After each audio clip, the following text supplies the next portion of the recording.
Hello,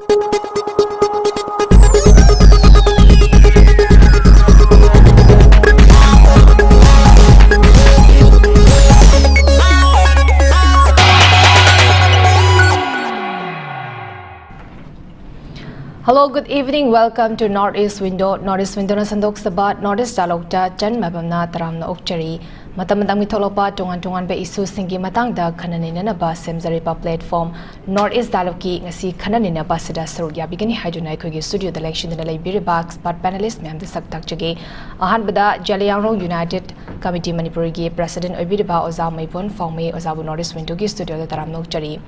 Ani saba panelist da Manipur Human Rights Commission ki former acting chairperson Pabung KHAIDEM mani Pabung su ikai kumna bochari ahum sub panelist former president FOCS oza TH MANIHAR oza busu ikai kumna bochari ngasi ge sugum naba dialogue ki tharam si haudringai ki mangoi na ikoina matam sangna dagi Manipur da thorkba any issue singda voice raise tawraga lakpa ikoina su yamna nushijaba koigi renowned socio-political commentator oza Pasangbam Sonamani, ngasi ikang kangaudana, masagi anaba maram orakanda, kui taibong pal thadokre, maramaduna, Pabungi, amadi ozagi, Tawai Namapugi lefamda, ingna china labor orational haina, Norris Windogi staff sing amadi, ngasi studio the election in the library ba, panelist singapuna, Pabungi mapamda, Kaikuna Botpagitanja, Mikup Karadang Lominasi.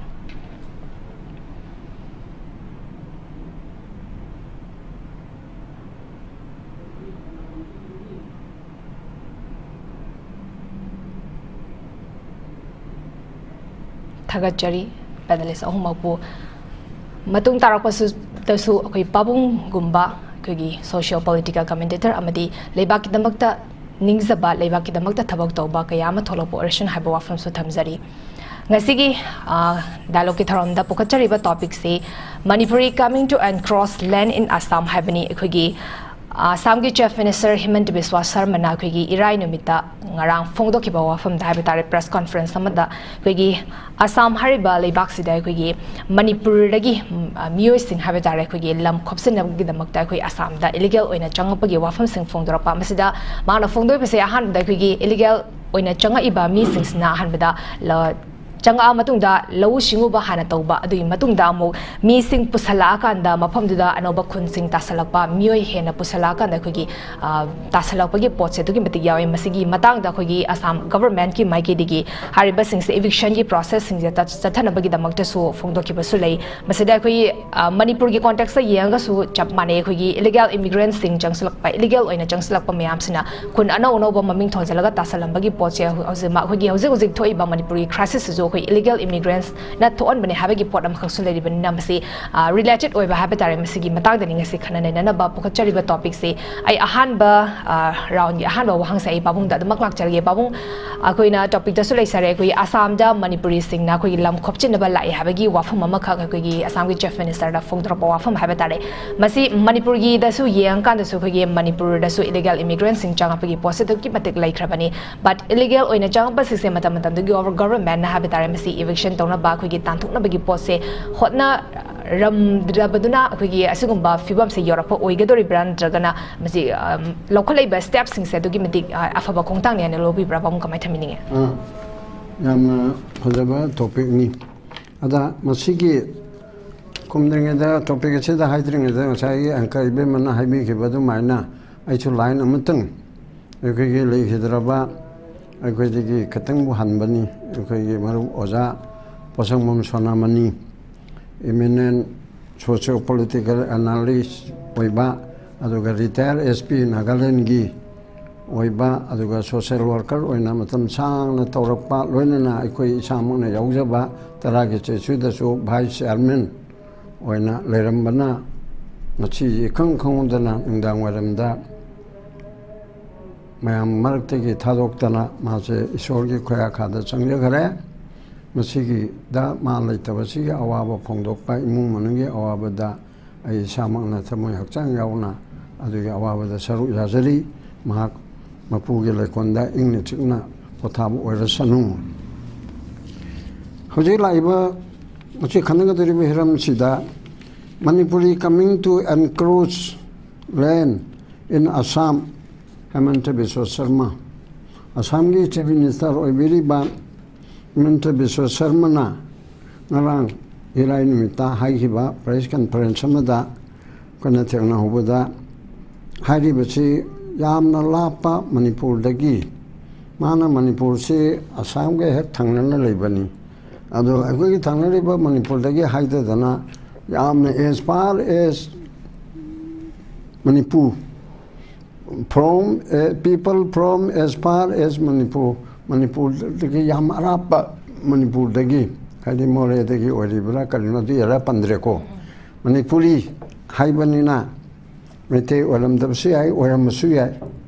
kuki oram suya naga oram kana ko mo oram ye adugumba Manipur dagi laaga Assam gi lamda lam khopchalare encroach tore di mi gi lamda sarkar gi oiro lanai mi gi oiro forest gi oiro asida ain kaina aduda changchilakpa intruder aidi crime tawna ba changchalakpa hanna le structure thugairaga nauna sagatana tawbo khotpa adu megi changchilakpa encroacher se masi Assam da tore sini chaptana Assam da settle tawba Manipuri metai mayam le Manipuri pangal le Manipuri kabul le Manipuri naga le mayam Assam da settle tawriko madam di constitution na article 19(1) D da freedom of movement lehebakumna E da 19(1) E da freedom of settlement India gi ani jaga amada India macha amana yung kai sadana lam leidana khotana sarkar gi oro lanai miyo de gi oro leidana yung kai saraga settle tawba yayaba except mapung kharako settle tribe ki natraga aga ILP chatnaba gumba adu masing adudi laiba yonba yaba yadaba adudi khoi reasonable restriction leire adu nataba chingdadi loina yayaba ada Assam gi de adu machu leitabanina Assam da tongan ba Bihari mayamum tari Manipuri mayamum tari Maitai tari adudagi Kabui tari atai mayamum tari kuki tari ko tari ba sing asida hana settle todana pata nongda paidana leijip singdu leigare adu natabada mitop hana settle torga leiba nataba hana leiba sing aduna mai londa se hana leiba sing na chang eraga lo uselle poche ko selle adidi kanudu uselle lamdugi mi aduga changak na ba asigi pot asi tore madu latest hanakta yum trying to phangya haibane ba ma hari duda aduna adugumba mayamsida chang machi aina yadaba pot oibanina chang ibesing dona di khangje dabagi bhapta eviction tawe college khangdabani adu akhona machi thuna taktokani aduna asigumba encroacher sing se masi hananda ma hari se people first migrate to an area jaga amada moi tasilarani chang ani adigi cultivation tawrani law orani inkol koirani and then atopa khangbu ma macha manau mayamama puchla e adudai de major illegal settlement aina yadaba settlement adai de namdanam pata panbara pandabra tawraga migi lamda sarkar gi lamda iban ma ise forest ki lam forest is the sarkar gi either government of India or government of state oidori midra asida bawba tawraga leire masi tandokani tandokpam thui haibana ba aduna encroacher gi question do mai magi state ta lamdugi lam leiba yonbagi magi land reform and land revenue Assam gi lejagani Manipur chu leiko adu semdok kono cha haibidan amani adugi makada lam karmani yongini karmai legina haiba pot adu le adugu modo amata yaudana aina yadamu na changaga khunda sinba adubuneba or lesinba or structure sajinba asibuneba akogi encroacher haiba trespasser hainu kawi adu in prince to ba hainu kawi in behead to ba landa silakpa migi lamduda haibisu kawi aduna masigi tawriba mayam se masi Assam gi government migi de haisingba government ni na Assam gi chief minister duna Assam gi praja singi ihul khangbani magi kari party parangi wanate khangbani mai de chapchana aingo action lokhana ba togduriya ba likewise akhoi gi state of Manipur da akhoi gi di lamre encroacher is intruder hai balan chang erga tachilar ga gunda to ba crime to no ba intruder chi lan chang aga lan toksin ba invest toksin ba duni ne yong kai na chang aga aduna adugum gi achau ba pot amon le beduna khona hane gi simin tan ga su hai jeri do ma pandi gi mi top chang pa aduna maram oidana ai khoi gi lamde attack tor pa popi tharak pa drug season pa phatabu pai tor pa adudagi yung kai sajilak pa forest ki lamlok silak pa umang kok thorak pa asina chingba mayam che tawdala ngasi ge khigi phibum sida mong tadaba mo ohli bisida mating pange ka haidana hairim ne bako adu bu hairi badu da khoina budi kana hana torom bo ogera oirora hana aran ma torme dana mana tormani tormani na haidana lebi mutta aini sengdok tare court su bichar da chai manga tarai mamang la channa da ba ayna ma da lo ma pass torme koi bichar ma torme rai ma tarme adu lak pasina hoji ke chuna bom torga masidi di yadre da masi togadamni ayna hana tagi bidi go na taina bom ta ba kanda hana ge ja dun tarmi do madu lalabani ne ke chunai na de ba adu channa roi hoji ke chi torani for example koi modi na koi kana si finance committee hagadra finance commission leadership planning commission che madi pamjate machi magi mota machi yaning de dana niti ayog and semi adega misana government of central government na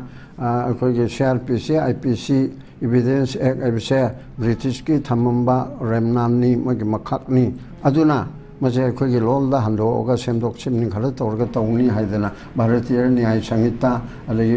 BNSS haidana chin chimlo lo homji semdu idana ado hanan IPC hairami CHAIRPERSON hairami haidana madugi damukta chum tawdana leiteba man pamde thok chondo olore adugumna wapaide khatang oire suge jo hana chala hana bunina adu du oina hairiya ko BJP ga wangang loi karke hana chala han mado yadrabu pamdro natro patrab natro adu di chana dre tok to hana ki sarkar chu leitre mayam pamdre na pidre adu di non semdo odana moina mu chaitara mathoini toy center da mulere opportunity sidana chaitare henolere sidana moina mu chu pai be dona yona chu pai be dona leile ba aduna lakningi ba poindi hojiki hariba pot asida hanagi chathare iba pot adugi oirabaso amo oirabaso mitop changchal laktana mitop na janjan hojikti problem oi baibo kano se adim khoi kano torani haidana torido kari mikuk thirani yes hairiba adagidi kano semdo onni gaina hairibse masi su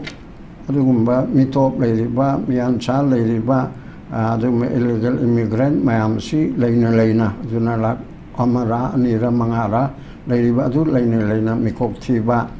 aduga adugi toba pot ase masi su achoba asoba mo oine ba adu ardi magi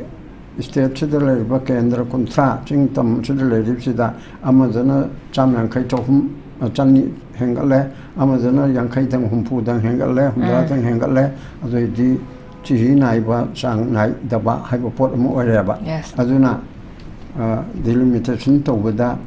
Canada Tamil Nadu na moi contrain pan le deribini MP sitche ada moi ge hengal putri percentage name ba Tamil population hengal ipse the UP da the yamba na UP da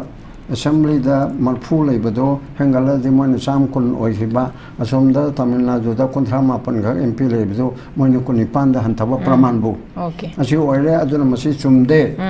population do seng na tawdradi aroi habi pot am la na se aduna ba aduna to picture ke maril na ai koi illegal immigrant sing se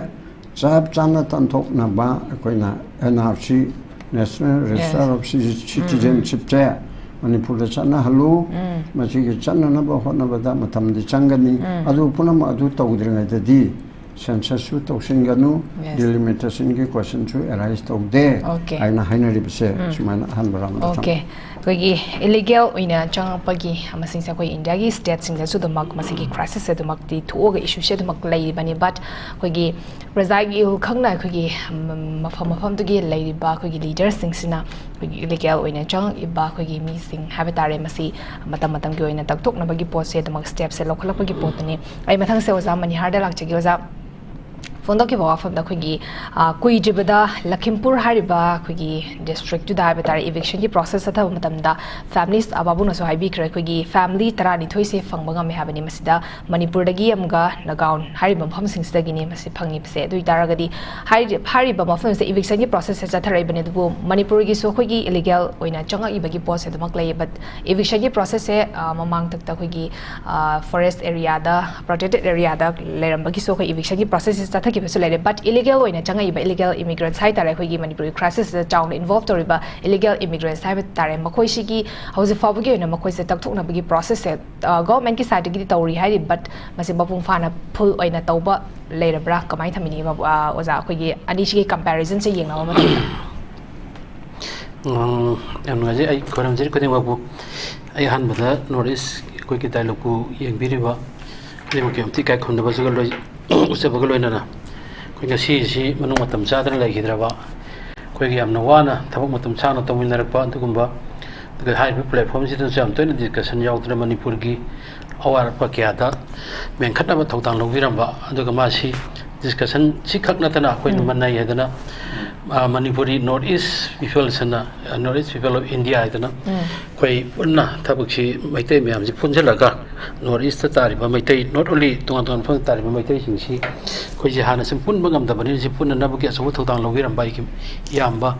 sonamani nang si manung matam chadna asi nungdil legi da si dai ai ki maikai dagi amadi koi dialogue ki maikai dagi family ki awaba amadi lebak myam da ai awaba tu photo seri sai ki kano ki question si am phajai ai na gyan ta da bam lai han basida perflo ko warna phi ba direct man hit to ba ma yauri se manipur dagi direct laga enclosure thangnari ba manipur dagi laga enclosure to ri ka hai se Himanta bisa sermon hai se people from and far manipur coming to encroach land in Assam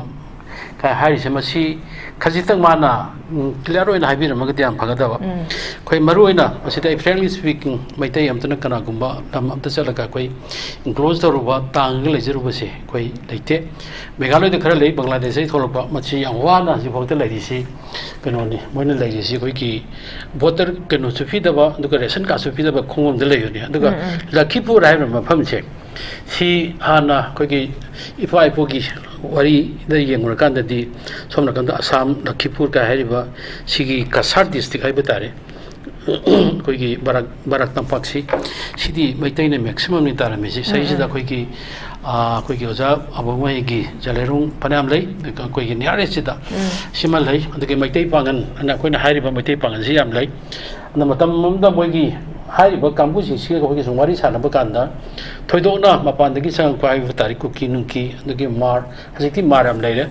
mar sing si loi bak yang hana le mane du chahi manga tara ke manung sida ma koi sing full loi kan loi legi na hai aduna aina Himanta bisasta aina katang penja di harisina kano sida koi ki chief minister si chida mana directly ekta manipur hai base si ki muhurta particular roi na bi ramati changai basi maitai ni natraga koi ki jilerong ni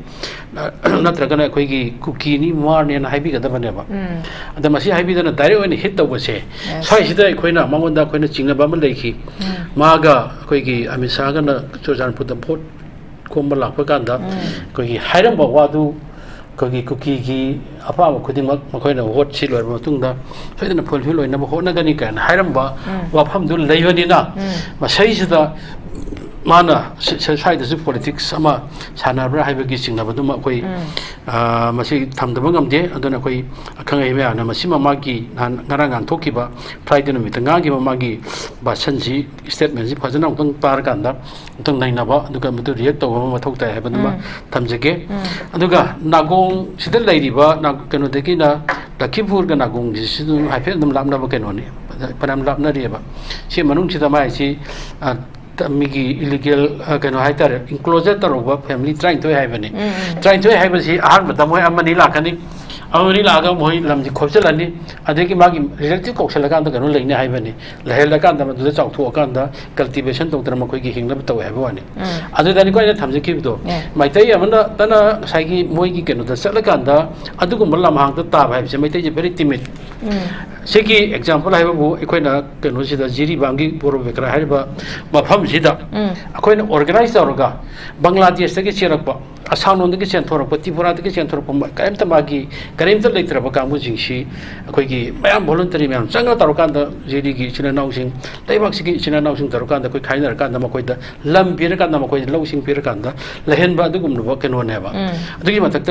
Kimpur has some Kasari Ranto and Kasar Kasar this thing. She Laylina, Mana, in that direct as a hybaze, Machimakatan, a Soibra Kali. Adana enclosure ki Matan City, Manipur, da Sangaiba, Bangladesh, Mayamche, Machi direct Bangladesh, quick cannot Samnati. Assam Horgalapang Actaneva. Assam Horgalapang Actanina, Manipur, the Tajaleba Bangladesh, Shizu, Assamki political parties in love, politicians and Tajala Brava. Ado better than Machine Tajan Baganda, a quay Himanta Canosis, so young name is Shem Canosi. Siki now 1990 da Koida Assam da foreigner issue and Toki, Manipur the Sunduki, Mohasa Terran Togana, Kogi Atoba Satra, whom Matam the Me Siki. Siki Porflokumar Mantana, Matam to the Kanda extract or Kanda, Mana Lit or Kanda, Assam Gona Sankat, but it's at Kayani and Kalakanda Tokiba, Vajana, foreigner issue and law, we say. Kanaguma Jibam to the Native, just only Bangladesh, Bangladesh in the never. City Makoy Assam laughed to Erkanda Makoina, Koga Tanga, but this and Kelakanda, Koyam the Vega Gita, some mana Pangam was a Sima, Sitang, I gave my category objection to the Ningi, Masima hands I think they must city, consent Marila about Koy authorities in Sina, Masima, Kachitang, react to Virakanda, live to much using the Kalai, the Genoka, or Karamazati no chef, identified the Virakanda, Manipur government in Bureau, Makoy Legam, the question gave. Other than Mana quite directly Manipur in the Harkan that was say, Sima, I'm a cutting a Nuite, Adona, Masia Quaki history, the Yangoragasu, Assam, Zidi, Sauna, Quaki, Kasar district, Shidalay, was there Quaki, Nintomasimano, and in a Lambagi, Leonda be part, like Yankot Kaina, Yamno, I'm the history of a family river. Quick Awana, Zahitare, Kuntapaki, Matam the Gatorqua, Macoina, Lord Mapam, Macoina Fachi, Liang, what an issue account the Karigama, Fachi, Shipanga Magadi, Quina Manipur, Awat and Topun, Amnika Kaina, Dugun by Amana. Mapam Yamna for provision Golona, sit Kibaki Mapam, like Yankot, I don't know what Mapam, which other Takana Macoina, Lianbaki Kanantan Uda, Surungumapuki, Bagal, Repuki, Wari, other Antonganba, said the Takila, Tipura Vota Quiki, Chatuma Candler, Aganda, Quiki, Ladiba, my teaching say. Says the man, but the vision Patti Adukamataka, I know some observation, Lamakan Patana, Kalakanda, Hojiksi, Ahanbada, Manipur, Assam, the limitation, Jina, Quiki Manipuri language, seek and what view, Quiki Assamki or visiting language of view, Habugi, Amadimala, Togi, Maduma Hungre, Hojiksi, autonomous district council, few Habugi, Dimal Lady. Sina Maro Kanda says the Makoni action to way another Ekpan, way another plan to read a Habugi question, almost told ever. Other lady walk and was said, Why deep Limitoki, Mamangita, Quaki Mati Pangan, she the lady was the Leron Kambu lady was Aki canola racing chair. She Sukimatic Manipur that didn't know in the Highway. Yamna, my dear, very cooperation. Any but one ton of the Kanam ton of the Yamna family don't live in a like food district, Quaki Kasar district shida. Aduna hide by missing she pulled the when I can Shemagati came another Kanamoina district and almost Shemagati both Kanya, she can't in Unina, Makona, Siki, my tay name, my tay pang, and Lady Bujerano come with him. She went delineation to Okanda, Tuan Kaido Okanda, Tamakanda, Quaki Manipur, say, my tay, Hypotareco, Maruina, my tay, Jalero, my tay pang, both never can that question, both can and possibilities, really like you. Siki plan booked us how not to ever. ꯑꯗꯨ ꯑꯣꯏꯕ ꯇꯥꯔꯒꯗꯤ ꯃꯥꯅ ꯉꯁꯤ ꯃꯥꯅ ꯉꯥꯡꯉꯤꯕ ꯂꯣꯟꯁꯦ ꯁꯤ ꯍꯧꯖꯤꯛ autonomous district council ꯃꯣꯏꯅ ꯇꯥꯛꯂꯛꯏꯕ ꯄꯤꯒꯗꯕꯅꯤ ꯃꯩꯇꯩꯁꯤꯡꯁꯤꯗ ꯃꯅꯤꯄꯨꯔꯤꯁꯤꯡꯗ ꯍꯥꯏꯕꯅꯤ ꯃꯩꯇꯩ ꯍꯥꯏꯕ ꯅꯠꯇꯦ ꯃꯅꯤꯄꯨꯔꯤꯁꯤꯡꯁꯤꯗ ꯗꯤꯁꯇ꯭ꯔꯤꯛ ꯑꯣꯇꯣꯅꯣꯃꯁ ꯀꯥꯎꯟꯁꯤꯜ ꯄꯤꯒꯗꯕꯅꯤ ꯍꯥꯏꯕꯅꯦꯕ ꯁꯤ ꯄꯤꯕ ꯌꯥꯗꯅꯕ ꯁꯤ ꯄꯤꯕꯗ ꯃꯣꯏꯅ ꯏꯂꯤꯒꯦꯁꯟ ꯇꯧꯕ ꯅꯨꯡꯉꯥꯏꯅꯕ ꯃꯩꯇꯩꯁꯤꯡꯁꯤꯗ ꯍꯥꯟꯅ ꯃꯥꯅ ꯑꯦꯗꯚꯥꯟꯁ ꯑꯣꯏꯅ ꯑꯩ ꯏꯂꯤꯒꯦꯁꯟ ꯇꯧꯕꯅꯤ ꯍꯥꯏꯗꯅ ꯑꯩ ꯊꯝꯖꯒꯦ ꯑꯗꯨꯅ ꯃꯥꯒꯤ ꯀꯩꯅꯣꯁꯦ ꯃꯥꯅ ꯄꯤꯔꯤꯕ ꯑꯩꯈꯣꯏꯒꯤ ꯍꯦꯛꯇ ꯑꯩꯈꯣꯏꯒꯤ ꯃꯩꯇꯩꯁꯤ ꯕꯦꯒꯔꯒꯤ ꯇꯥꯏꯞꯇ ꯍꯦꯛꯇ ꯍꯥꯏꯖꯟꯕꯁꯦ ꯃꯁꯤꯃ ꯀꯩꯅꯣ ꯇꯧꯗꯦ ꯖꯂꯥꯏꯔꯣꯡꯒꯤꯁꯨ ꯑꯩꯈꯣꯏꯒꯤ ꯀꯩꯅꯣꯒꯤꯁꯨ ꯑꯩꯈꯣꯏꯒꯤ ꯑꯣꯖꯥ ꯍꯣꯏ ꯀꯥꯡꯕꯨꯁꯨ ꯑꯩꯈꯣꯏꯒꯤ ꯂꯝꯒꯩꯁꯨ ꯃꯤꯉꯣꯟꯗ ꯇꯧꯗꯕꯅꯤ ꯂꯝꯁꯤ ꯂꯝ ꯆꯥꯎꯔꯒ ꯃꯤ ꯂꯩꯐꯝ ꯂꯩꯇꯗꯅ ꯍꯧꯖꯤꯛꯁꯤ ꯄꯣꯄꯨꯂꯦꯁꯟꯕꯨ ꯋꯥꯅ ꯂꯩꯔꯤꯕ ꯀꯩꯅꯣꯅꯦꯕ ꯑꯗꯨꯅ ꯁꯤꯒꯨꯝꯕ ꯑꯁꯥꯝ ꯒꯔꯃꯦꯟꯅ ꯑꯩꯈꯣꯏꯗ ꯉꯥꯡꯍꯟꯕꯁꯦ ꯃꯁꯤ ꯀꯅꯥꯅ ꯉꯥꯡꯍꯜꯂꯤꯅꯣ ꯍꯥꯏꯕꯁꯤꯃ ꯊꯤꯗꯣꯛꯑꯀꯥꯟꯗ ꯑꯩꯈꯣꯏ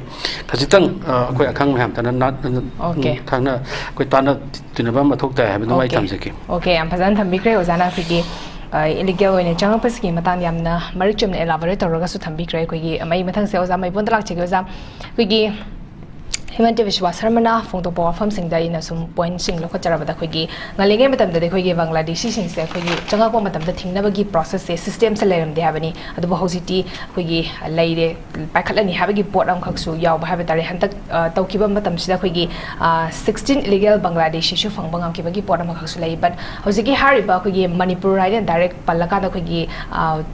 ꯃꯥꯒꯤ ꯄꯥꯔꯇꯤꯀꯨꯂꯔ ꯑꯣꯏꯕ ꯀꯩꯅꯣꯁꯦ ꯄꯟꯗꯕꯒꯤ ꯄꯣꯠ ꯑꯃꯈꯛ ꯑꯩꯈꯣꯏꯒꯤ ꯆꯤꯐ ꯃꯤꯅꯤꯁꯇꯔ ꯍꯤꯃꯟꯇ ꯕꯤꯁ꯭ꯋꯥ ꯁꯔꯃꯒꯤ ꯁ꯭ꯇꯦꯠꯃꯦꯟꯗ ꯌꯥꯎꯕꯁꯤꯅ ꯃꯁꯤ ꯀꯔꯤ ꯃꯅꯨꯡꯗ ꯍꯤꯗꯟ ꯑꯦꯖꯦꯟꯗꯥ ꯂꯩꯔꯝꯕ ꯌꯥꯕꯒꯦ ꯍꯥꯏꯕꯒꯤ ꯋꯥꯍꯪꯗꯨꯅꯤ ꯍꯧꯖꯤꯛ ꯊꯣꯔꯛꯏꯕꯁꯦ ꯃꯃꯥꯡꯗꯁꯨ ꯑꯩꯈꯣꯏ ꯃꯅꯤꯄꯨꯔꯒꯤ ꯊꯣꯛꯏꯕ ꯀ꯭ꯔꯥꯏꯁꯤꯁꯁꯤꯗ ꯑꯩꯈꯣꯏꯒꯤ ꯃꯥꯔꯛꯁꯦ ꯃꯦꯗꯤꯌꯦꯠ ꯑꯣꯏꯕꯤꯅꯕꯒꯤ ꯃꯇꯥꯡꯗꯁꯨ ꯐꯣꯡꯗꯣꯛꯈꯤꯕꯁꯨ ꯂꯩꯔꯕꯅꯤ ꯑꯣꯖꯥ ꯀꯃꯥꯏꯅ ꯊꯝꯕꯤꯅꯤꯡꯉꯤ ꯍꯧꯖꯤꯛ ꯐ꯭ꯔꯥꯏꯗꯦ ꯅꯨꯃꯤꯠꯇ ꯑꯣꯅꯔꯦꯕꯜ ꯁꯤꯃꯤꯁꯇꯔ ꯀꯩꯅꯣꯒꯤ ꯑꯁꯥꯝꯅ ꯐꯣꯡꯗꯣꯛꯈꯤꯕꯁꯤ ꯃꯣꯏꯅ ꯃꯅꯤꯄꯨꯔꯒꯤ ꯃꯤꯌꯥꯝꯗ ꯗꯥꯏꯔꯦꯛ ꯃꯥꯅ ꯑꯦꯗ꯭ꯔꯦꯁ ꯑꯃ ꯇꯧꯔꯦꯀꯣ ꯆꯞ ꯆꯥꯅ ꯁꯤ ꯃꯅꯤꯄꯨꯔꯗꯒꯤ ꯆꯪꯂꯛꯄ ꯗꯥꯏꯔꯦꯛ ꯍꯥꯏꯔꯦ ꯃꯅꯤꯄꯨꯔ ꯆꯪꯂꯛꯏꯕꯁꯤ ꯑꯁꯥꯝꯗ ꯍꯧꯖꯤꯛꯀꯤ ꯏꯃꯤꯒ꯭ꯔꯦꯟꯁꯤꯡ ꯈꯔ ꯆꯪꯉꯦ ꯑꯇꯣꯞꯄ ꯁ꯭ꯇꯦꯠꯇꯒꯤ ꯆꯪꯉꯦ ꯍꯥꯏꯔꯤꯁꯦ ꯑꯩꯈꯣꯏ ꯃꯅꯤꯄꯨꯔꯗꯒꯤ ꯆꯪꯉꯛꯄꯁꯤ ꯐꯣꯔꯦꯅꯔꯗꯤ ꯑꯣꯏꯔꯝꯃꯔꯣꯏ ꯑꯗꯨꯒ ꯍꯧꯖꯤꯛꯀꯤ ꯐꯣꯔꯦꯅꯔꯁꯤꯡ ꯈꯔ ꯑꯁꯥꯝ ꯍꯧꯖꯤꯛꯀꯤ ꯀꯁꯥꯔ ꯗꯤꯁꯇ꯭ꯔꯤꯛꯇꯁꯤꯗ ꯐꯣꯔꯦꯅꯔꯁꯤꯡ ꯆꯪꯕꯗꯨꯗꯤ ꯃꯥꯅ ꯄꯟꯍꯧꯗ꯭ꯔꯦ ꯑꯁꯤꯅ ꯇꯥꯛꯄꯗꯤ ꯆꯞ ꯆꯥꯅ ꯑꯩꯈꯣꯏꯅ ꯑꯁꯥꯝ ꯒꯣꯔꯃꯦꯟꯒꯤ ꯏꯟꯇꯦꯟꯁꯟꯁꯤ ꯑꯁꯤ ꯈꯤꯇꯪ ꯃꯔꯧ ꯂꯩꯕ ꯃꯥꯟꯕꯒꯤ ꯁ꯭ꯇꯦꯠꯃꯦꯟ ꯑꯃꯈꯛ ꯑꯣꯏꯕ꯭ꯔꯥ ꯍꯥꯏꯅ ꯂꯧꯖꯩ ꯃꯔꯝꯗꯤ ꯍꯧꯖꯤꯛ ꯃꯅꯤꯄꯨꯔꯁꯤꯗ ꯍꯧꯖꯤꯛꯀꯤ ꯐꯣꯔꯦꯅꯔꯁꯤꯡꯅ ꯆꯪꯁꯤꯜꯂꯛꯄ ꯏꯃꯤꯒ꯭ꯔꯦꯟꯁꯤꯡ ꯔꯤꯐ꯭ꯌꯨꯖꯤꯁꯤꯡ ꯐꯣꯔꯦꯟ ꯕꯔꯃꯥ ꯁꯥꯏꯗꯒꯤ ꯕꯪꯒ꯭ꯂꯥꯗꯦꯁ ꯁꯥꯏꯗꯒꯤ ꯆꯪꯂꯛꯄꯒꯤ ꯏꯁꯨ ꯑꯃꯈꯛ ꯑꯀꯟꯕ ꯂꯩꯔꯤꯉꯩꯗ ꯍꯧꯖꯤꯛꯀꯤ ꯃꯥꯅ ꯉꯥꯡꯅꯤꯡꯉꯒꯁꯨ ꯑꯩꯈꯣꯏ ꯇꯣꯞ ꯇꯣꯞꯄ ꯑꯁꯥꯝ ꯃꯥꯅꯁꯨ NRC ꯃꯣꯏꯗ ꯏꯍꯥꯟ ꯍꯥꯟꯅ ꯃꯅꯤꯄꯨꯔ ꯏꯟꯗꯤꯌꯥꯗꯁꯤ NRC ꯆꯠꯅꯅꯕ ꯂꯥꯎꯊꯣꯛꯈꯤꯕꯁꯤ ꯑꯁꯥꯝꯒꯤꯗꯃꯛꯇ ꯂꯥꯎꯊꯣꯛꯈꯤꯕꯅꯤ ꯑꯁꯦꯡꯕꯗꯤ ꯑꯗꯨꯒꯨꯝꯕ ꯃꯐꯝ ꯑꯁꯤꯗ ꯐꯣꯔꯦꯅꯔꯕꯨ ꯍꯟꯗꯛ ꯁꯨꯄꯟ ꯄꯟꯕꯤꯗ꯭ꯔꯦ ꯑꯗꯨꯒ ꯑꯩꯈꯣꯏ ꯍꯥꯟꯅ ꯑꯩꯈꯣꯏ ꯃꯅꯤꯄꯨꯔꯁꯤꯁꯨ ꯑꯩꯈꯣꯏ ꯇꯃꯦꯡꯂꯣꯡ ꯗꯤꯁꯇ꯭ꯔꯤꯛ ꯑꯁꯤꯗꯤ ꯑꯁꯥꯝ ꯗꯤꯁꯇ꯭ꯔꯤꯛꯇ ꯁꯨꯝ ꯂꯩꯔꯝꯕꯅꯤ ꯏꯀꯨꯏ ꯀꯨꯏꯗ꯭ꯔꯤ ꯀꯩꯅꯣꯒꯤ ꯃꯊꯪ ꯂꯥꯛꯄꯗꯒꯤ ꯈꯥꯏꯗꯣꯛꯈꯤꯕꯅꯤ ꯑꯗꯨ ꯑꯁꯤꯒꯨꯝꯕ ꯂꯥꯛꯄ ꯑꯩꯈꯣꯏꯒꯤ ꯍꯧꯖꯤꯛꯀꯤ ꯑꯁꯥꯝ ꯗꯤꯁꯇ꯭ꯔꯤꯛꯀ ꯀꯁꯥꯔ ꯗꯤꯁꯇ꯭ꯔꯤꯛꯀ ꯌꯥꯝ ꯅꯛꯅꯔꯤꯁꯦ ꯑꯩꯈꯣꯏ ꯇꯃꯦꯡꯂꯣꯡ ꯗꯤꯁꯇ꯭ꯔꯤꯛꯁꯨ ꯑꯃꯅꯦꯕꯀꯣ ꯕꯣꯔꯗꯔꯅꯦꯕꯀꯣ ꯁꯨꯝ ꯑꯃ ꯆꯪꯊꯣꯛ ꯆꯪꯁꯤꯟ ꯂꯩꯔꯤꯕꯅꯤ ꯐꯣꯔꯦꯁꯇ ꯇꯥꯕ ꯈꯣꯠꯄ ꯑꯗꯨꯒ ꯈꯥꯁꯤꯒꯤ ꯈꯨꯟ ꯃꯆꯥ ꯑꯃ ꯑꯅꯤ ꯂꯩ ꯑꯗꯨ ꯕꯣꯔꯗꯔꯁꯤꯗ ꯁꯨꯃꯥꯏꯅ ꯂꯩꯕ ꯃꯐꯝꯁꯤꯗ ꯃꯥ ꯄꯥꯔꯇꯤꯀꯨꯂꯔ ꯑꯣꯏꯅ ꯃꯅꯤꯄꯨꯔꯒꯤ ꯍꯥꯏꯔꯛꯄꯗꯣ ꯃꯅꯤꯄꯨꯔ ꯑꯗꯨꯗꯤ ꯀꯔꯝꯕ ꯃꯅꯤꯄꯨꯔ ꯃꯆꯥ ꯑꯣꯏꯔꯒꯁꯨ ꯑꯩꯈꯣꯏ ꯍꯧꯖꯤꯛ ꯍꯥꯏꯔꯤꯕ ꯑꯩꯈꯣই ꯏꯆꯤꯟ ꯏꯅꯥꯎ ꯃꯩꯇꯩꯁꯤꯡꯅ ꯂꯩꯔꯝꯕ ꯑꯗꯨꯒ ꯄꯥꯡꯒꯟꯁꯤꯡꯅ ꯈꯔ ꯂꯩꯔꯤꯕ ꯑꯗꯨꯒ ꯑꯩꯈꯣꯏ ꯖꯦꯔꯦꯡꯂꯣꯡꯒꯤ ꯈꯨꯟ ꯈꯔ ꯇꯥꯔꯤꯕ ꯑꯩꯈꯣꯏ ꯔꯣꯡꯃꯩꯁꯤꯡꯁꯦ ꯃꯔꯨꯑꯣꯏꯅ ꯁꯨꯝ ꯇꯥꯔꯤꯕ ꯑꯁꯤꯁꯤꯡꯁꯤꯗꯤ ꯍꯥꯟꯅ ꯃꯁꯤꯁꯤꯡꯁꯤꯗꯤ ꯃꯅꯤꯄꯨꯔꯗꯒꯤ ꯂꯥꯛꯄꯅꯤ ꯍꯥꯏꯕꯗꯨꯗꯤ ꯃꯗꯨ ꯀꯥꯎꯟ ꯇꯧꯕ ꯌꯥꯔꯣꯏꯕꯀꯣ ꯁꯤꯗꯤ ꯑꯁꯥꯝ ꯁ꯭ꯇꯦꯠꯀꯤ ꯁꯤꯇꯤꯖꯦꯟ ꯑꯣꯏꯅ ꯂꯩꯖꯈ꯭ꯔꯕꯅꯦꯕ ꯃꯁꯤꯁꯤꯡꯁꯤꯕꯨ ꯅꯧꯅ ꯆꯪꯂꯛꯄꯅꯤ ꯍꯥꯏꯅ ꯃꯥ ꯃꯤꯅ ꯇꯧꯕꯤꯗꯤ ꯌꯥꯔꯣꯏ ꯑꯗꯨ ꯑꯅꯧꯕ ꯆꯪꯂꯛꯏ ꯃꯅꯤꯄꯨꯔ ꯆꯪꯂꯛꯏ ꯍꯥꯏꯕꯁꯤ ꯄꯥꯔꯇꯤꯀꯨꯂꯔ ꯀꯗꯥꯏꯋꯥꯏꯗꯅꯣ ꯑꯦꯔꯤꯌꯥꯗ ꯄꯤꯒꯗꯕꯅꯤ ꯑꯗꯨꯒ ꯃꯁꯤ ꯑꯦꯔꯤꯌꯥꯁꯤꯗ ꯑꯅꯧꯕ ꯑꯩꯈꯣꯏꯒꯤ ꯃꯅꯤꯄꯨꯔꯤꯁꯤꯡ ꯍꯥꯏꯔꯤꯕ ꯃꯅꯤꯄꯨꯔꯤ ꯍꯥꯏꯕꯗꯨꯗ ꯄꯨꯜꯂꯦ ꯑꯩꯈꯣꯏ ꯖꯦꯔꯦꯡꯂꯣꯡ ꯇꯥꯔꯕꯅ ꯁꯤꯗ ꯇꯥꯔꯦ ꯑꯣꯔ ꯁꯤꯗ ꯃꯩꯇꯩꯅ ꯁꯤ ꯇꯥꯔꯦ ꯀꯨꯀꯤꯅ ꯁꯤ ꯇꯥꯔꯦ ꯍꯥꯏꯕꯗꯨ ꯃꯁꯤ ꯑꯦꯔꯤꯌꯥꯗ ꯍꯥꯏꯕꯗꯨꯅꯤ ꯃꯣꯏꯅ ꯗꯥꯏꯔꯦꯛ ꯃꯥꯅ ꯃꯅꯤꯄꯨꯔꯗ ꯆꯪꯂꯛꯄ ꯏꯟꯀ꯭ꯔꯣꯆꯔꯁꯤꯡ ꯍꯥꯏꯗꯤ ꯀꯗꯥꯏꯗꯅꯣ ꯏꯟꯀ꯭ꯔꯣꯆ ꯇꯧꯔꯤꯁꯦ ꯃꯥꯅ ꯄꯥꯔꯇꯤꯀꯨꯂꯔ ꯑꯃ ꯄꯟꯕ ꯑꯃ ꯆꯪꯗ꯭ꯔꯥ ꯑꯗꯨ ꯑꯣꯏꯔꯒꯗꯤ ꯍꯧꯖꯤꯛ ꯑꯩꯅ ꯁꯨꯝ ꯈꯪꯖꯔꯛꯄꯗ ꯍꯧꯖꯤꯛꯀꯤ ꯍꯥꯟꯅꯗꯒꯤ ꯆꯍꯤ ꯆꯥ ꯀꯌꯥꯗꯒꯤ ꯑꯩꯈꯣꯏ ꯁꯤꯜꯆꯔꯗ ꯂꯩꯕ ꯑꯩꯈꯣꯏ ꯃꯩꯇꯩꯁꯤꯡ aduga khoi jaringlong gi ta myam asi singsin taba atop encroacher lakpa foreign gi lakpa di Burma rom di Mizoram su lai mo ya hana khoi da khoi no khangoni khoi Silchar airport gi na chappalam bi jo han mi ta brane hojik lakpam to badi cookie so ma pa cookie ak ta heba adudi pan hodreba madu sing di khoi Manipur de ki chakiba cookie na teba moi judi Manipur gi chakiba cookie na teba Mizoram aduga Burma side ki changkiba ngaktaneba aduna masi khoi Manipur degi chakiba cookie leiten logi ai adudi a particular in khoi Manipur gi haya gadi kam bajati no mana identify panbir di phagdobani aduna hojik si mi asum yengmi ai khoina Assam gi simsar ki advantage loroga asigi magi manung da ke lebra di khangde le misi ai le se du Assam state ki oina di mitop changhan base moi asu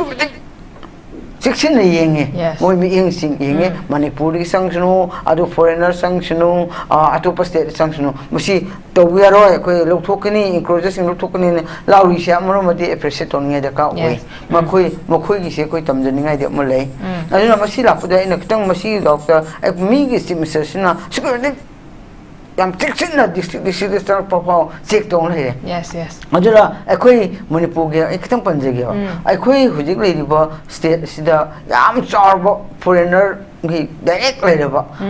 Burma side ki changsilakpa immigrant sing refugee sing asim yam se changla iba aduga hana sehi chani sahum chambri manga leramba kuki khale lei ko paite mate sumte ka asum sing che masi khak na masi matung da lakiba yes tamadam laiba masi lakpom tan da khoi Manipur na kam ha section de na ai panjage asi waro buiroina lawi maram di masi Assam state na torok basiga Manipur khena bude khitang uchagi to na masi 2019 da 17 October da akhoi Manipur gi oina honorable chief minister hojik sakna hojik budi leitre matam madu former minister na mana unveil tawningai cookie rising day haina ko gi masi mana maming ma imbing toraga maming ka hai no pu ning thongbom biren honorable chief minister of Manipur and toraga in mana masi gi se cookie rising day da mana tawudo base masi nung da hakni base 2000 above nung se hak cookie khun mayam da same day da same day hangdok min na baina masi main oina mana kangpokpi gi subdivision oripa saikun subdivision ma hangdok na ba mana ya thoru re adu ma ming o hakni bo punama ase adu di aduga majo rising day adu di leibo punama asi 1919 de thokiba rising day kai ge mo ge thokiba no apse Manipur na honorable as chief minister mo oina khangdra bajara adu di maduna to rubadegi tung the future ki da ka de Manipur as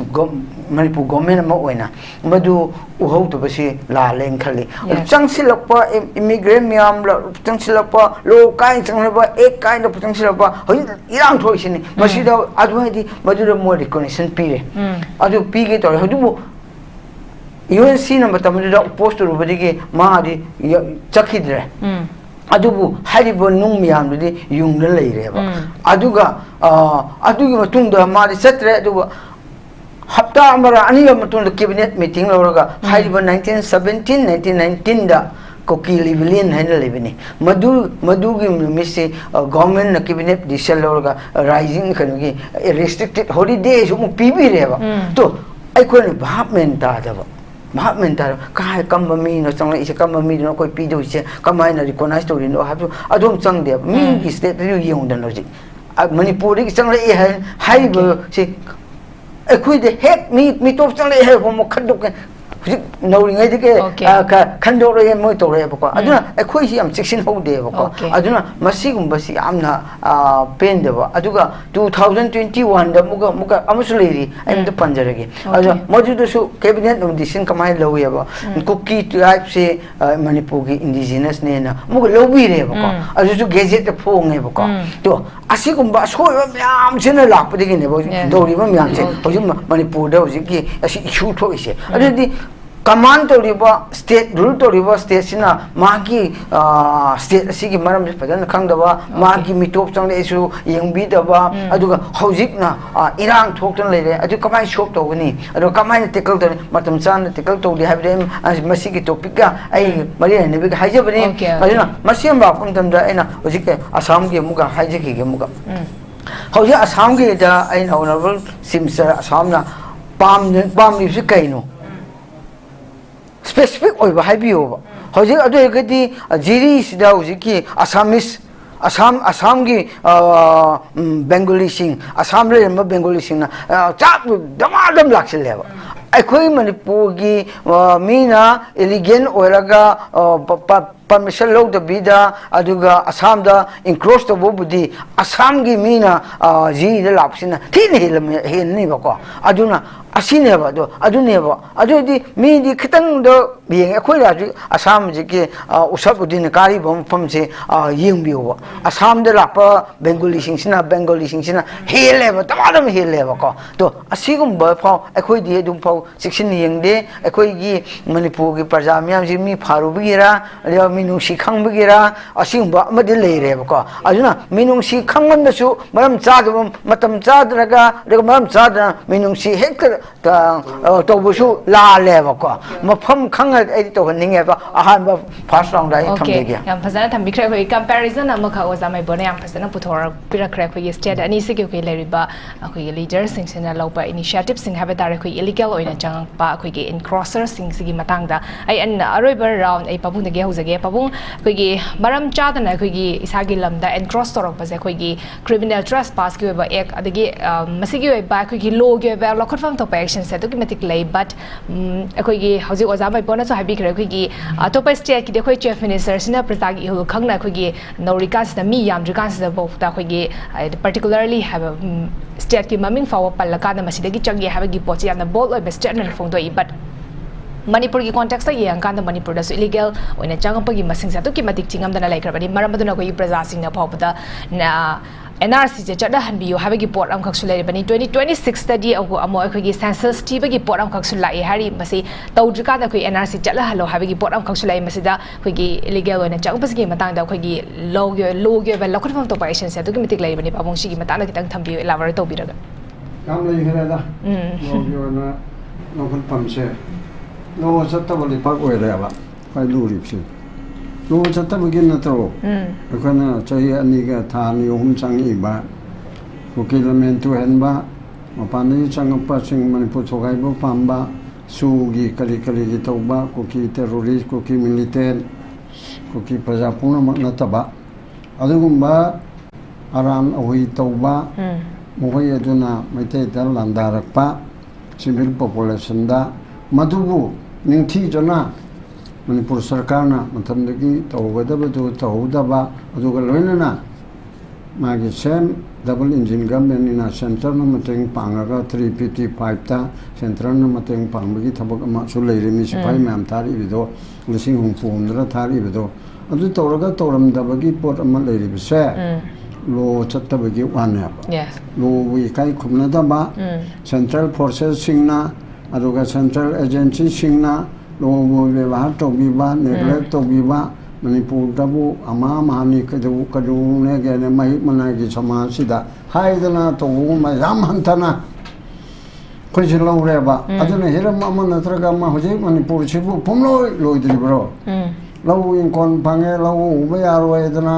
मितोपना असिदा low ube याद्रा security तौरगा लौ खोले अदु बाबु security ना ngami ngamde adana torga lere lambi chatpe yadre free flow letre article 19 gi leriba freedom of speech and expression adagina lambi chatpa free movement yahandre ade khuding mak asida chenthok lambi le handre adage IDP lising humpu gi asida plan policy government ne siba tu tonglo natro government ai bo MLA oi ba mantri oi sibu mithai yena ba अदुगा चेंग येनना ब्रो इसिंग येनना ब्रो खोंबान तौनना ब्रो गवर्नमेंट लाइरिबा मंत्री मंडल एमएलए सिंगजिबु खोंबान तौनना बगी अदुगा चेंग घर येनना बगी adagi olanai pesa puthoga kalai rin so kangdana yung gara sabagi apaba tawle haibudi ulimi ko adura ba MLA ge mathau mantri gi mathau se plan policy tawdana je chaye ni makai chang kaduri ba IDP lising humpu se hanjil hana ba kari plan ne policy tawre masi nangi channel sida e hange ba kari policy tawre ba chaye ani makai tawbu sida Narendra Modi na Amit Shah na तुम चादम गई मणिपुर की दम तक खली आयदन हाने के chief minister अमसुंग BJP Manipur के शाखाना नरेंद्र मोदी जी ना अमित शाह ना नमे खुदेंगे तुम चादम गई मणिपुर के वारोई चिंचिपुर न बहुत नरी हाइदोक पे यादे करी नो बदो हाइदोक पे याद बा वारोई चिंचिपुर न बहुत नरी से करी नो लाल ले पन न करी तो गरे कर्म ऑर्डर मा नरेंद्र मोदी ने तो गरे अमित शाह ने तो गरे इराई लाई बनत्रो MLA contract tare ko ki tara development en de su yauraga BJP ngatani ko BJP ki mantri na BJP ki MLA na Manipur thugai na ba mako olive che kawuraga pola 37 come on BJP ki legislature mayam ruling party adumba akhoi discipline laiba party na hairona asina kawraga karino noi marta sumain tori kholiba BJP oina na Manipur unit thugai ga na toriba Manipur state thugai ga na tori fi karino adi noina kari to bugino to de bugino haibana chingba mana pungama mana presidential ga prime minister na PMO office da natraga prime minister conference holda tawga to uchida mo mata da loiro yes aduda prime minister na home minister na Korpada hey ID salo Narendra Modi mo lodi haibang amgada ba MLA legedra pokpra ba Manipur da kuki oro naga oro meitei oro MLA da di jati budi khaide bani Manipur ge MLA lete adu tawdi kari ge nomni adu he to buda loiram natro yes adu MLA ma amu to buda MLA ma amdo moi gi lalo busingna asu gi kangbu na no maina namdre MLA ta adu thamgre adu ju gamena to ngamdro government is loina khangadamni loina ugada government is laidagi helimni ne laidi kharbu udabu yauni government is di loina ugadabne ba adu karim to udra ba karim khandra ba adu khandra bla udra su loina makti di home minister prime minister da yauri ne ba ko aduna ningthi jaba governance sama leitaba popular government leitaba popular government su leiba system china leiba high communism china BJP na masining thi jana pangthok pangamdaba yes BJP MLA BJP ki party BJP ki legislature group karam haina sason paigani karam haina mantri oigani karam haina chimitri oigani karam haina wangangaga central leadership pu karam haina koina purokpa ngamgani haibadigi manting phodokpa ngamba magic tawba ngamba magic adi magician oyo haibanati na antana saktana phajaba londa sijinadana tawgadaba pot ado adu yaudeba aduna rajniti da debate haitaraba ngangba haitaraba karmani politics tawdaino okay aduna agoi kai thiba jati ne awang pokchi chingi lamni Manipur ai pulapna ikai thibani aduma ni maitai na schedule tribe ojage schedule tribe ki kano de ingredient de ko yawi harise ko ikai thigan bani mabuk phabani khunungi laila chabani aduni adani haina mayam ma haripse ase hojing matam da di debate ki world na ba debate ki society na ba pa ngak pada ruling opposition assembly the Toraga parliament Toraga ruling si toni ada madu yalali hapchinganu I was a man chan yena maduki vote Toraga si Tora si Haila Kadina why in Bichar to was mami hat pani hate hali hate lowing kolda again in ali nate Haibise for an again debate Toraga may I desert the nakal ani Juataraga yes you are right nang chume bi maram de chini ai na ma so maram pi de ni chum de abi maram chini ai pi de ne ba sigi matam masida constitution khangdana law khangdana ngang ba haitana aduga leadership ta convince to bang amdana phawna bagi language adu thamdana communication du haitana chason pairaga ti chumi adugi damta haiba bureaucrat mam IAS IPS mam na mateng wadi pangne ba adubu democracy di popular government haibam leibanina lai haigera hairoira MLA oileba moi mam digi maruktegi khanba majority digi khanba mi makok aduna chief minister manam pamba tara matwe khalaga moi train toy asina haibase asi lumna logodorimna ba aduna lumna logodoriba port aduda do khangdergede mo khanga sa hainere ponamakse ha illegal immigrant takthok pago takthok pudu haitare de kamai to deino takthok kani ana khalle na adu takthok pudu haitare di hoje ai hande hanjela sai IDP mayam chibu mayum da halan nabige kari policy torge aba te for example ai chu yam khangban nate harju hariba IDP mayam maitei gi lising tramnga kunmuk hairo chu chanpu more tengnopal kanise kangpukpi chu chanpu gi lising taran makai more digi lising ahum somdi ani hairo sebo ko sorakna punna lising tramnga kunmuk oirane ba maitei gi lemo diu kuki oirane ba humpuni to hari do kuki ne hanu waya ba adugi biti adugi porda du da yengba kanda comment ore karma hanjal hangeni security gi matang dana security expert tam nei na rega so chan po jame te man se karma setral to hangen security ka changani natraga matam to pada security na ngak pang moi da bidi kali policy to goni more da kampok peda chamana kuki hanali jaram sing do impal valley da thobal da karma na to hanbe ya gani kana da karma instruction piraga adu de jam na toraga civil society khawli de kuki jo khada tori yana na bo ne sin ya gadro hari lambi chatpa ya handa budwali sanarga ya to gudam na te mon nga kadam ni na sigi lambi na sa have da chatpa thingbu yaroi 24 hour hai dana 24 into 7 the security sipai lishingam thamo lishingam yogdrusu yani changma channi ga thamaga yani hangalan na chatna na te to so that side akan mo lo mi season no jiri lambi da impal de ma lambi da thamo ba more lambi da thamo si dum yadir bulane yes asida huran ba chinti ba bhut kangbu sina torga bhut ka wari sani aidana bo noi tamna rakanu noi lambi da thingakanu haibadugi policy du de yaro ba bhut di bhut chanari du thingta redna adu megi nu pa thona thamuk tu to honninga ba adu tawdana lakha ama torli nangi NRC chanage chanu census toge to delimitation toge to governance na ningthi jana tawdrdi pharang jai okay delimitation jo jokar tani census chu tani chakbaga min chalaga thibu ngamdabadu table le laga thige hebro adu de aran ma dum la ali mathang adu mo la ga dum kairani yes aduna sason paiba ranti toba bo lep ka dori ba lepi ba oiri ba oira ka du sing je ai ji bo le po ga sa tan ga nei habi wa khan ni ya di ya roi 27 da ga pi ase ha ni gi uje chai ga hai de mai na kuki na tori chi ko phabu phai ne ko wakal khan na ba ai mapung da le ba general population oiri ba metei na kuki na na chori kana jel rung na kabui na tangkul na mau maram yan taminar pase o koi ya na ga chuni na ai na ni di na ga de lamda kuki na sok pa ro le kuki lamda metei na adu to bu chi ne manipur gi lam metei go ro na ga go ro kuki na lai bu ro manipur gi lam le sing kun ni toi chong kun tare karam ma kang bu ma ta metei no wa su thogai be ya ro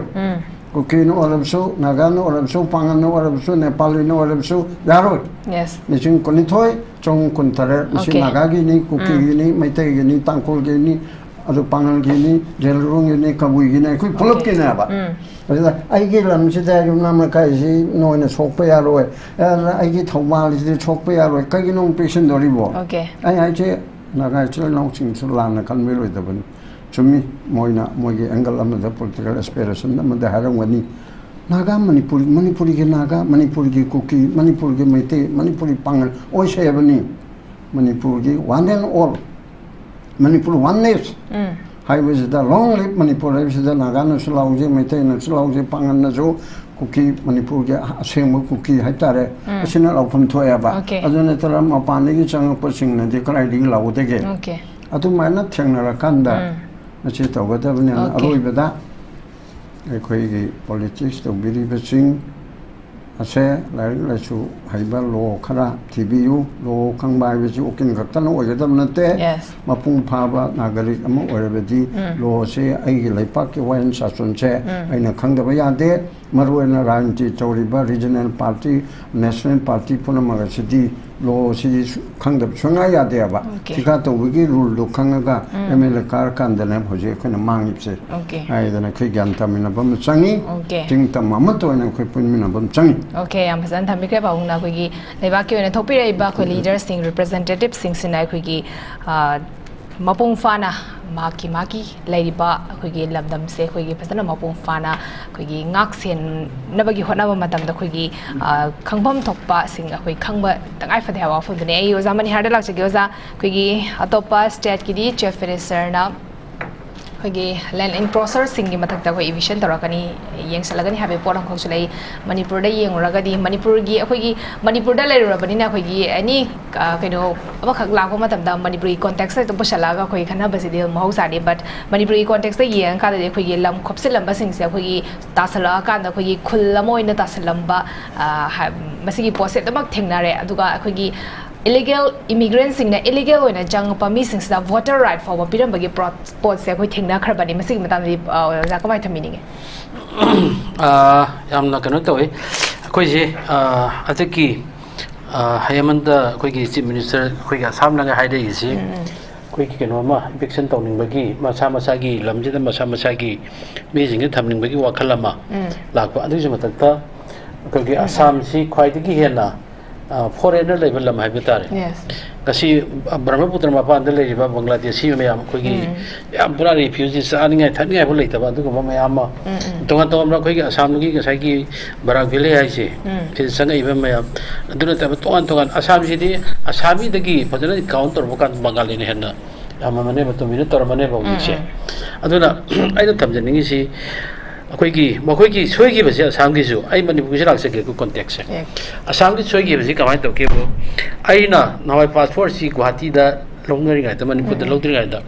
Guwahati da lo chat pa si da ga gi amot pa Bangladesh si ma ba khoi gi Hindi su manang khang da ba Bangladesh da marun si mayam ga ngang na ba Bengali si na ta ba ja da ngang na si na ta ba du ngang ba mayam si na lo passport se oza khoi Guwahati regional passport office da la ko se si la ko si ma khoi gi pradhan na adagi lamdugi moigi kanano khatang authority oi bai tare ko sina ma khoi ki resident sa ge dara to min changai tu pire loi la ka da masi loi na law oi ba moise si oi ge de khoi kamai ta lo ni si ki problem se ma mo Assam da chaw lai gre ba de Assam da hau ki ba nga sai ma bang da pan ki ba do khoi ki foreigner issue na to ki ba si kana gum na te ba Bangladesh sing da ne ba Assam da hau ki ba je aduna Assam da hogi bani na Assam da ki patrok ko kangbo jin le ba je khoi gi jiri da kari da cha ja bo mai na ha gi to jiri da single le me am si atu bo jati am te yaw ge ba khoi gi kanu ak ne ba Bangladesh se Bengali hak ne ba le ri sing ji sidagi sida sanga i ba je Assam da ta bo lo ra ka da kasin ko ya da ta bo lo ra ka da changchan bu gang ta ne ba the sini aduna kasai khoi Modi na khoi gi India ki prime minister su ha ge India se dharma sala na tian Jadram Sanati High Grave in Jase.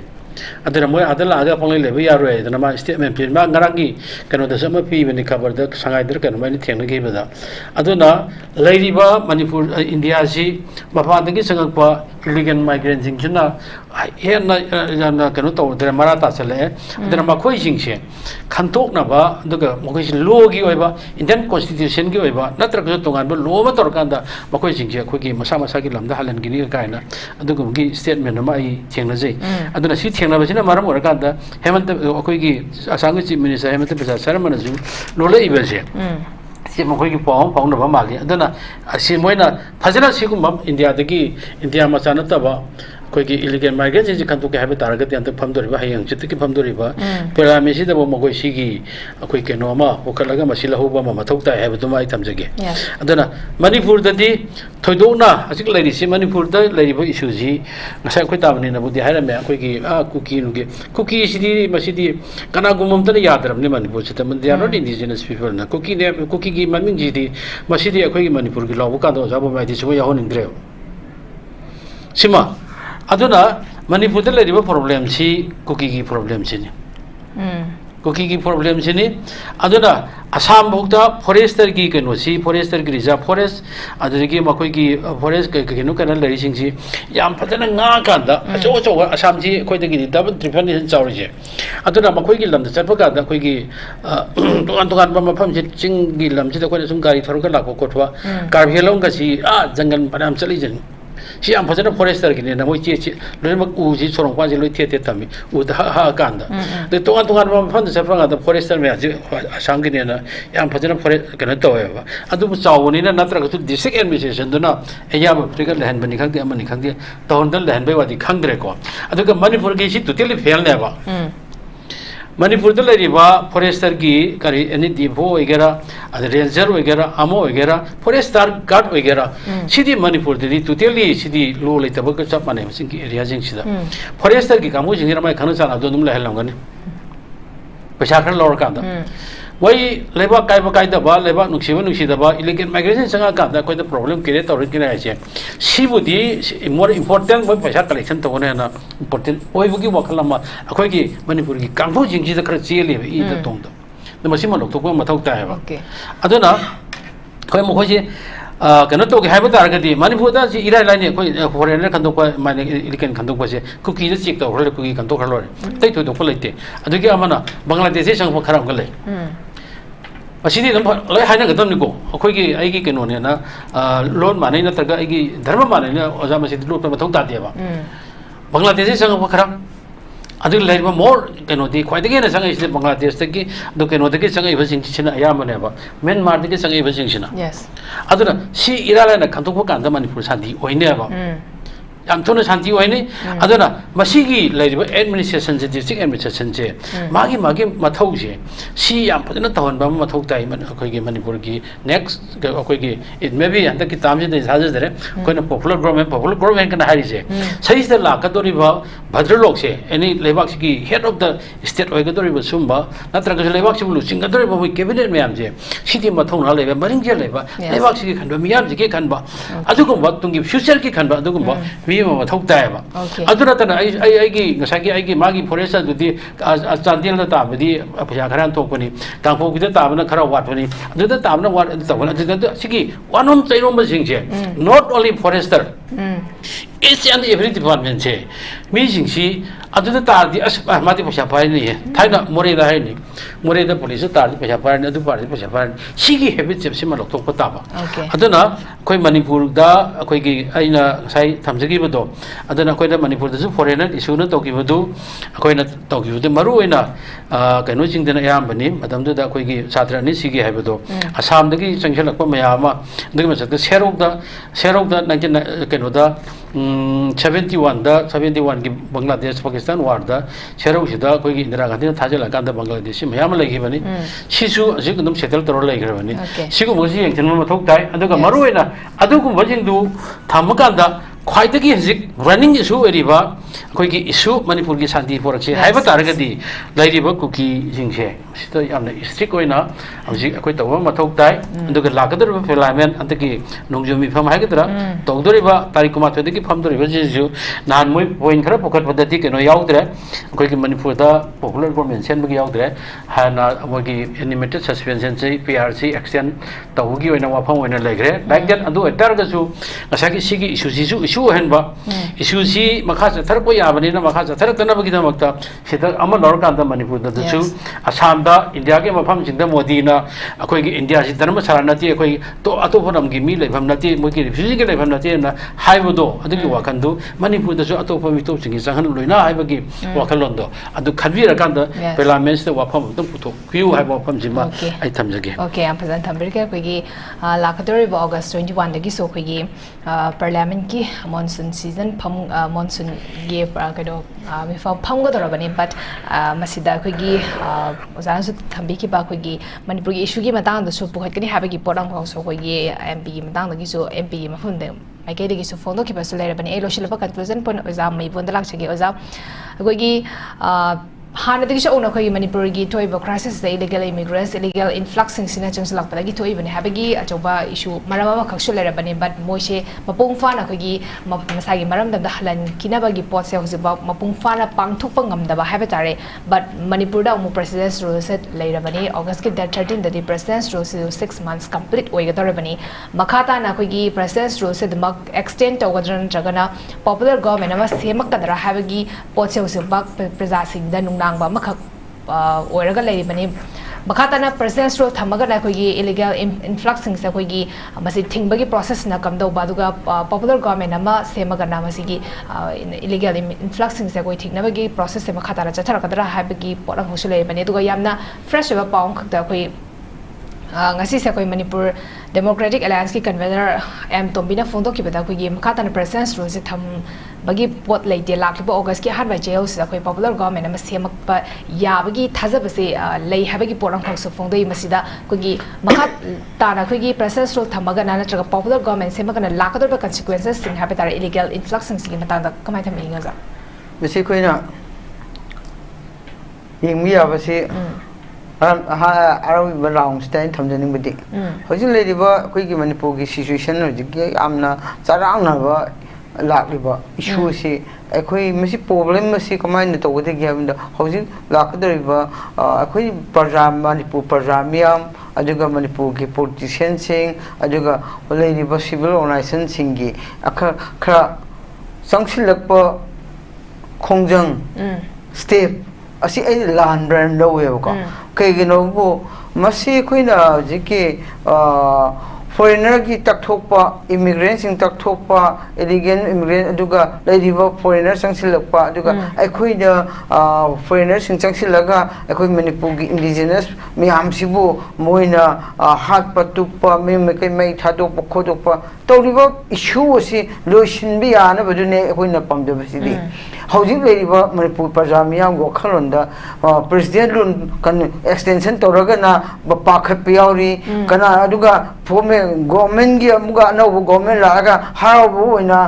phongdok ningbo kha yauri masi punma ase sum yengboda aikhoi gi tawriba sangsilakliba punma ase kanai dinoba aikhoi manipur gi hojik leriba stand se aina pamjabadi government of India na daka uragana government formation tawbisnu tawragana hairiba issue hoji thori ba issue foreigners si ekoi kanmang madra anobo government la agana aduga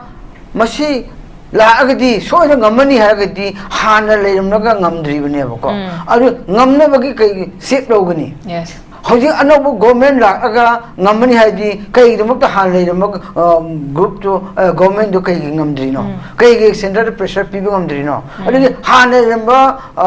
government pressure pibu ngamdo hojik anobo la aga na kambal la long do center pressure piraga masi punmak foreigners sing changsilakliba punama immigrant miyam aduga terrorist miyam si aduga drug pusilakpa punama ase kamai thingduino masi policy leirabraba hoji anobo government pamli group singse asigumba clear cut oiba moi vision ama clear oidraga government formation to pamsi de kaiginoba mogoi gi masa gi ona leining magira natraga kanabu kannabanoba kanabu ngaknabanoba koi government pamsi aduga PR gi extension toragana another extension toragana highly issue si koi solve to goraba central government na state government ngamdamina PR thamnaga highly issue si control tawna tawri basi ngamadraba extension toraga government of India gi policy kaino ba government of India gi policy kaino extend tawra hoji chakre thakra adu hoji another 6 months musarani sahi ama adu masi manungda parliament da popular government la halani matungda ha sitawani kone asigum ngangbirano ba maduna important ate langing laksno papia thamning thamsino adu government langing laksno adu government policy makha leire adu ekhoi manipur praja miyana pamsidi solution dune ba hari bo crisis solution oji mapan thopya adre ha imphal manungdagi belly manungdagi sathok ya daba aduga imai bem myam IDPS ta awa tari myam asi manung me kai thu thugai raga chelak myam lo u myam ubangam driba myam aduga akhoi gi Manipur gi leibak sida atopa sangsil aga mapu sa ge torpa asi puno asibu akhoi solution pam solution la pu ne ko pam government kai gi dong te no adu mbagi social project ngam mo do di government formation to ni harau bi no ba ado claim su to bi go no ba oi ado mo government la pada kana kam leader na ma hai ba amishada hoju prime minister da hoju fo ung no ngam do groups na mo saka ung pa kamai na mo problem solve to gu ri no ba ado ai di thaje de ado extension to ri su PR extension to review toxin na bani alna masing ba toxin na basina Manipur da Manipur history thai de gi si sana la history che handak na pura pung to to heleba government india na su mathom khang handre adu center pa ga to issue mathom ka kan to dre Manipur gi parja apam gi hojik central government pa ga governor council pa ba si chu khitang do su hoi kan to de hojik mi pha bu solution na ti very riba high crisis da involvement riba mazati bu nusiraga chenchong riba ima we myam youth myam si upharaga solution bram do hidam nati ekhon pamisi brahma degi foreigner degi changsilaba illegal immigrant singsibu control to we have never mokho myam do duga su de lebena taba atop changsilaga toribo punma dubu khorai paraga singda free movement of singdu adu control to we have one never ko adu na tabida hoji toriba akhone yembu yabasidi aina masi hairi basi ke no akhoi hoji toriba saka lakani na any person politician or civil organization ngambi no ba madum hutta solution pro pure law bi ba crisis solution bi o law ba nga ga si ki tha mun do roini parliament mun la august mun da madu di government lang laks no ba government ta la su solution la pu pangam mo ba aduna ai khoi na pambadi myam law bi civil organization politician sing political party sing government so de lakane ha bo hai topi ro ngasi digi aju supta solution pro pi ho na government demand to home popular government ki demand to bo mota solution pro pi ho na manala ki demand to budun na he na Manipur ki magun chu lai gani Manipur ki ijat chu gani aduga chap chap Manipur bu nu sibri de na lo se ko mi to po ngak na ba adu akhoi na aduga amana PR matang si de di akhoi government of India na hojik PR thamlaga kai no mo torise parja bu nu siribra nu sidabra Manipur parja na hai bi ta dabra ai de hoju pau ta den lowi another 6 months or so ta khiroi aduna makhoi gi wakhalon da manung da Manipur da tawriba miyam se kok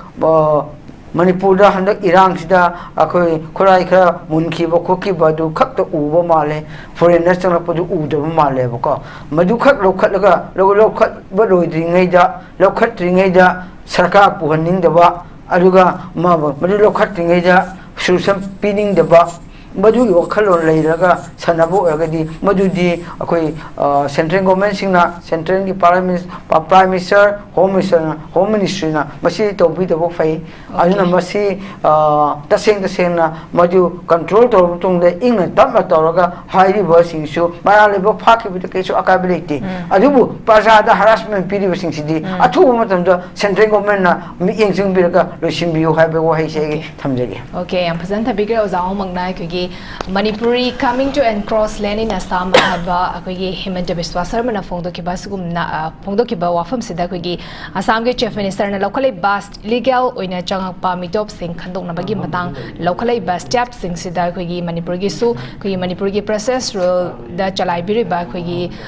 officials sing top bureaucrat officials sing amadi popular government if laktaraga su masida lakadori ba government na kogi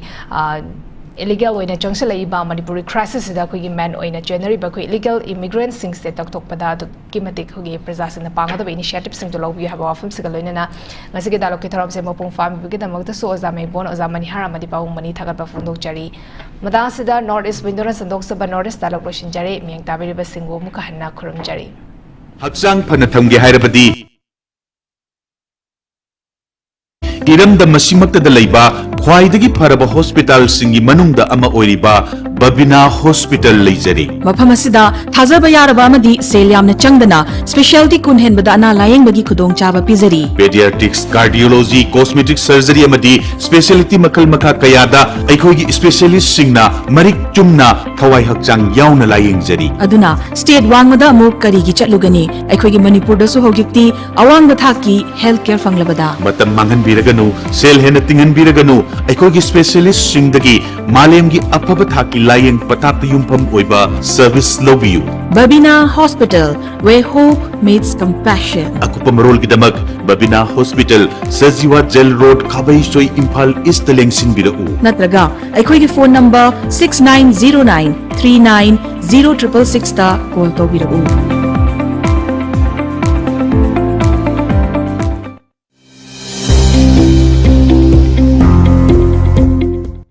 Welcome to Uttarakhand.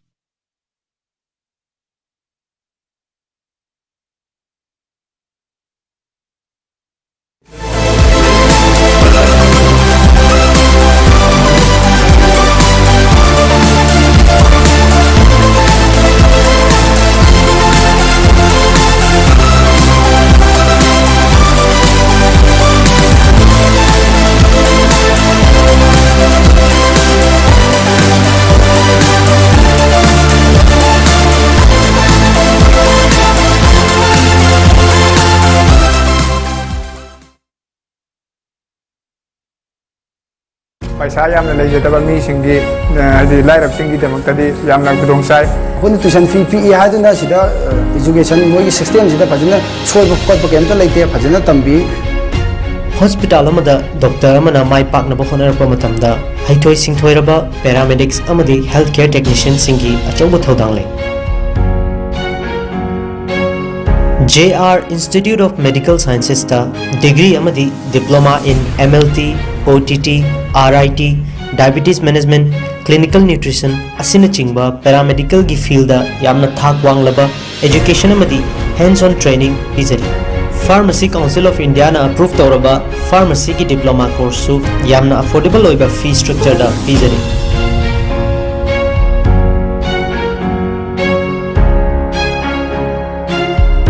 आईसीओजी paramedical की OTT department दा semester exam थाजरी यो hostel visit की खुदों चाबा लेको अदुगा मना अखोनी tuition fee P हादना सिदा education मोई system सिदा फजना सोइब खत केम त लेते फजना तंबी इसागी लेब मतिक चान लेबा लाइब्रेरी मतिक चान लेबा सु हॉस्टल मतिक चान लेबा न मरम मोरगा हॉस्टल दा अखोनी हॉस्टल विजिट अदुम दे चत फंगे अखोय लोइजद्रगा सो अदुम नर्सिंग डॉक्टर सिंग ना अखोयदा लीड तौबीरगा को अखोयदा ताकपीदना याम एक्सपीरियंस अदुगी एक्सपीरियंस याम लेजे अना हौजे फाउबा सेकेंड सेमेस्टर तमकपसिदा अगोंदा कैमता अवात अवाबा हाइदि कैमता लेते कैगिना हारगांदा अखोयदा दुम फैसिलिटीज अदुम फंगली लेब की फैसिलिटीज अदगे अखोयना खंगनिंगबा हाइनिंगबा पुना हॉस्पिटल चलगा ओइरो लेब त चलगा ओइरो अखोय दुम तौवे इंस्टीट्यूट एसेना पीरिबा खुदोंग चाबा एसे मयाम पुना लोमिनसे पुना तमिनसे खुदोंग चाबा मयाम से लोमिनसे मयाम से पुना तमिनसे free counseling session amasung direct admission gi damak makha da piriba number sida call tobiduna khudong saba si lobiyu